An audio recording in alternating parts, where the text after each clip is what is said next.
ringing. Mine, mine. Whose phone is ringing? Mine is mine. Whose phone? Hello, I'm Freddie, and today I'm going to be talking about the Impractical Jokers. The Impractical Jokers is a hidden camera TV show where four lifelong friends try to embarrass each other by giving each other different dares. Impractical Jokers is deeper than laughs, though. The psychology and friendship behind it makes it something truly special and unique. I've watched for years and years and years, and what I've learned is that they don't follow a script. Other TV shows do, but what sets them apart is they're funny because they are original. So today I'm going to be going over why how the Impractical Jokers started, why this genuineness and being themselves has made them funny, and how they got to the top and how they continue to be at the top of the comedy world. And so the Impractical Jokers are Brian Quinn, who's known as Q, James Murray, who's known as Murr, Sal Volcano, who's known as Sal, and Joe Gotta, who's known as Joe. They all came up in Staten Island, New York area, and they went to Monsignor High School. And when they went to Monsignor High School, they were all already interested in improv and comedy, and they all joined the improv club, and they became great friends. And they even made a improv group or a skit group, and they called it the Tenderloins, kind of a comedy group. And they posted skits on YouTube and MySpace, which was big at the time.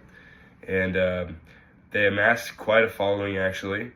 And in a couple years later, there was an NBC It's Your Show challenge by NBC, and they were able to submit a skit as an entry, and it was called The Time Thugs, and they ended up winning the $100K prize pool, and that led them to getting an interview from True TV a couple years later, and that True TV interview went very well, and they ended up getting a TV show, and at least one season, and they got that TV show, and they called it the Impractical Jokers, and they flew off the charts ever since. And that's why the reason why that happened is because their friendship makes the show work. No scripts, and it's just genuine reactions and genuine friendship.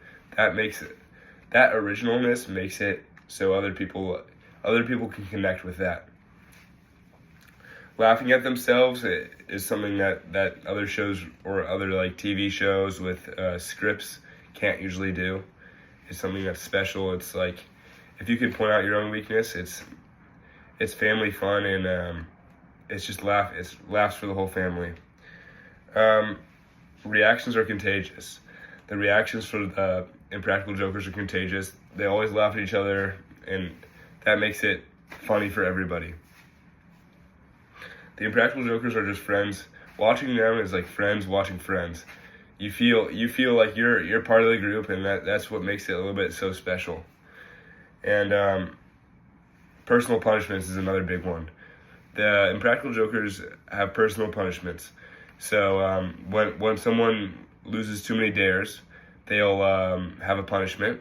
And for example, Sal Volcano is afraid of cats. So they got a big cat, a big human in a cat costume, to start chasing Sal around. And they're able to poke fun at Sal's fear of cats, which is really funny, and another way they're able to capitalize on their friendship and use that to make jokes and be original and have this great TV show.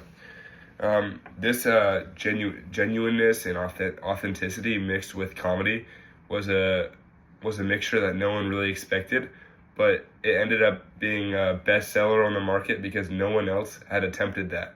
No one else had tried to just be themselves on Hollywood, because there was never a platform for that, and they made that, and that worked super well, and that's why it's the hit it is today, because they were the first at it, and they were the first to just be themselves and make those jokes that no one else really would, because they'd be going off scripts. But that's why it worked so well, and that catapulted them becoming global phenomenons. They became global phenomenons, and they premiered in 2011. In 2011, all their show flew off the charts. The season was one of their best seasons, and from there they had leverage on the whole market, and they were able to make tons of money. And they started live tours. They started podcasts. They even started a cruise line, and most impressively, they made a film. They made a movie based off of them in 2020, and that was pretty impressive. They have great ratings, great engagement across the board, every single season. Even another point is that even after Joe Gatto, their biggest star, left, they still had great numbers. This is from Deadline, the news source. They had great numbers, and they just replaced him with special guests and other people that were in their lives that they grew up with and loved comedy, and it did the exact same, because at the end of the day, they're all just friends and they're all just making jokes. They inspired other shows around the world, and they became a global phenomenon, selling merch everywhere, and now they are very, very known, and they've succeeded by just being themselves.